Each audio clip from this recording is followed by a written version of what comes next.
সিউড়ি ২ নম্বর ব্লকে তৃণমূলের গোষ্ঠীদ্বন্দ্ব অব্যাহত।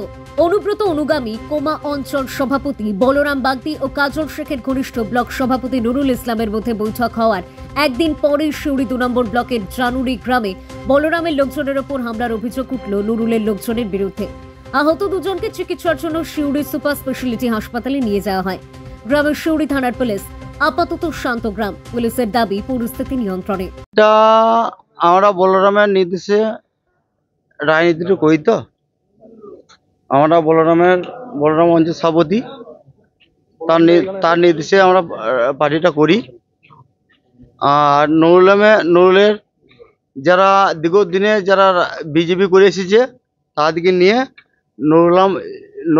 নুরুল ইসলাম পার্টিটা তাদেরকে নিয়ে করছি। তার জন্যে আমাদের আজকে এই হাল আপনারা দেখুন। আর অভিষেক বন্দ্যোপাধ্যায়কে বলুন যে আজকে যে বলেছিল অভিষেক বন্দ্যোপাধ্যায় যে আমাদের যে এই জিনিসটা যেন কোনোদিন যেন না হয়, তার জন্যে এই পরিপ্রেক্ষিতে আমাদের যে এই দশা, এটা নুরুলের ব্লক সভাপতির লোকজন। হ্যাঁ, চিনতে পেরেছি। কি নাম তাদের? তারা আমি তাদেরকে বুঝিয়ে দেবো যে তারা আজকে ওই মানুষরা আজকে তারা বিজেপি লোক।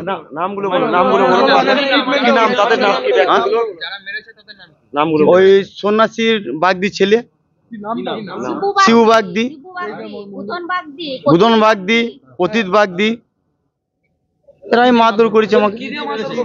হ্যাঁ, আমি বাড়িতে ছিলাম, আমার স্ত্রী ছিল, আমার ছেলে মেয়ে ছিল।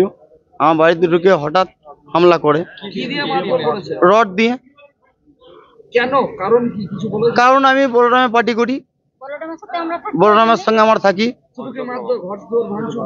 হ্যাঁ, ঘর দৌড় ভাঙচুর করেছে, অনেক অত্যাচার করেছে। মোটামুটি ৬-৭টা বাড়ি ভাঙচুর করেছে। আহত আমরা দু স্বামী স্ত্রী হয়েছি। আমার নাম অমর বাগদি, আমার স্ত্রী মানু বাগদি।